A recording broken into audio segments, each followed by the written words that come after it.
साहेब आपल्याला आपल्या शेतकरी मित्राला जरा फॉस्फरस बद्दल माहिती सांगा. फॉस्फरस जे आहे का प्राण्यासाठी एक महत्त्वपूर्ण खनिज आहे, जे की कॅल्शियम नंतर मोठ्या प्रमाणात मूलभूत प्रमाणात गरज असते ती फॉस्फरसची. ते कशासाठी तर दाता आपण पाहिले किंवा कॅल्शियमची गरज असते, त्याच्याच नंतर मोठ्या प्रमाणात गरज म्हटलं तर आपल्याला फॉस्फरसची असते. तर आपलं रक्त आहे, रक्त निर्मितीसाठी सुद्धा फॉस्फरसची मोठ्या प्रमाणात गरज असते.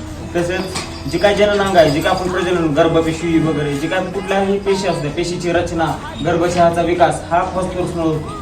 नॉर्मल आपण फायदे तर आता बघितले, तर त्या फॉस्फरसच्या डेफिशियन्सीमुळे त्या कमतरतेमुळे होणारे आजार जर पाहिले तर त्याच्यामध्ये रिकेट्स सारखे आजार, जे की पूर्ण हाड वाकडे होणे, पाय वाकडे होणे, आपण पाहतो लहान वासरामध्ये हाड वाकडे, हे रिकेट्स सारखे आजार पाहायला पाहिजे. तसंच मुरदूस सारखे आजार, तसंच उरमुडी असेल उरमुडी सारखे आजार, आणि ऑस्टिओमलेसिया नावासारखा आजार जनावराला फॉस्फरसच्या कमतरतेमुळे होतो.